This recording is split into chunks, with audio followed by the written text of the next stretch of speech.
Good day everyone, I am Rian, and in this video, we will tackle about sampling techniques in which the researchers or every person used to create a sample space or subset in a population.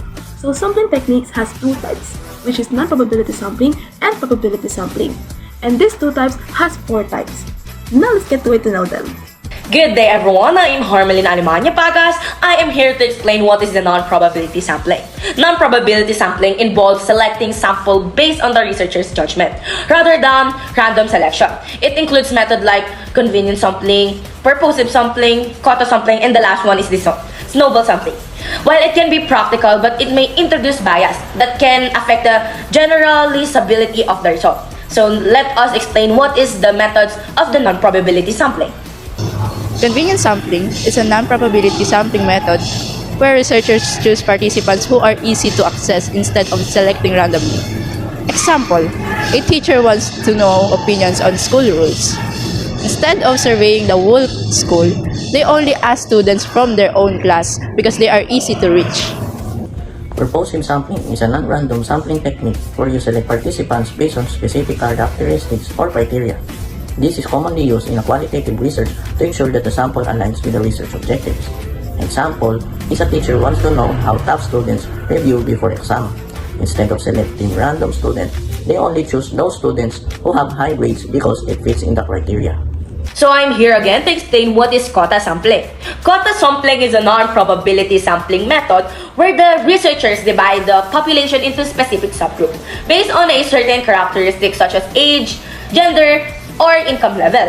The researchers then set a quota for each subgroup and select individuals until the quota are met. This technique ensures the sample reflect the population characteristic, but it may introduce biases and limits the generalizability of the result since the selection is not random. Quota sampling is commonly used in the market research and opinion polls to ensure the representation of various subgroups. And that's all for the quota sampling. Snowball sampling is a non-random sampling technique that recruits other participants from your network who already have experience. This is useful for participants that are difficult to find. Example, a researcher wants to study entrepreneurs. They start interviewing one entrepreneur who then refers them to other entrepreneurs, and the process continues. Now, let's talk about probability sampling. Probability sampling is a method of selecting participants where everyone in the group has equal chance of being chosen, making the results more accurate and fair. And we have four types of probability sampling. And these are the simple random sampling, systematic random sampling, stratified random sampling, and cluster sampling.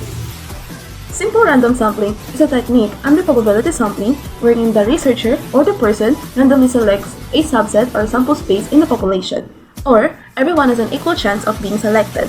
For example, the teacher uses a wheel of names or wheel to determine who will be the next reporters for the class. Hi, Jermaine here. I will explain to you the systematic random sampling. It is a probability sampling technique where you will select a random starting point and then choose every KTH element from the population. For example, is when we're picking every fifth person from a list. But you have to start at a random point in the list.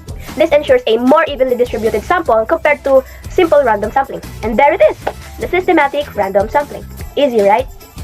Stratified sampling. Stratified sampling is a sampling method in which a group is divided into smaller groups, like subgroups, subcategories, based on their certain characteristics, such as age or gender, with random selection from each subgroup to enhance accurateness.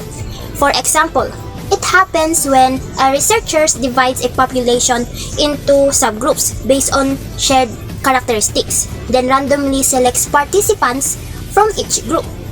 Cluster sampling is a probability sampling method where a population is divided into groups called cluster. An entire cluster are randomly selected for study. Example, imagine you want to study classroom habits in school. Instead of surveying every student, you randomly choose 3 classrooms and survey all the students in those rooms. Hey, Jermaine again here. And in conclusion of our video, sampling techniques provide efficient and accurate ways to gather data, saving time and resources while often improving data quality. The best techniques depend on the research questions and the population.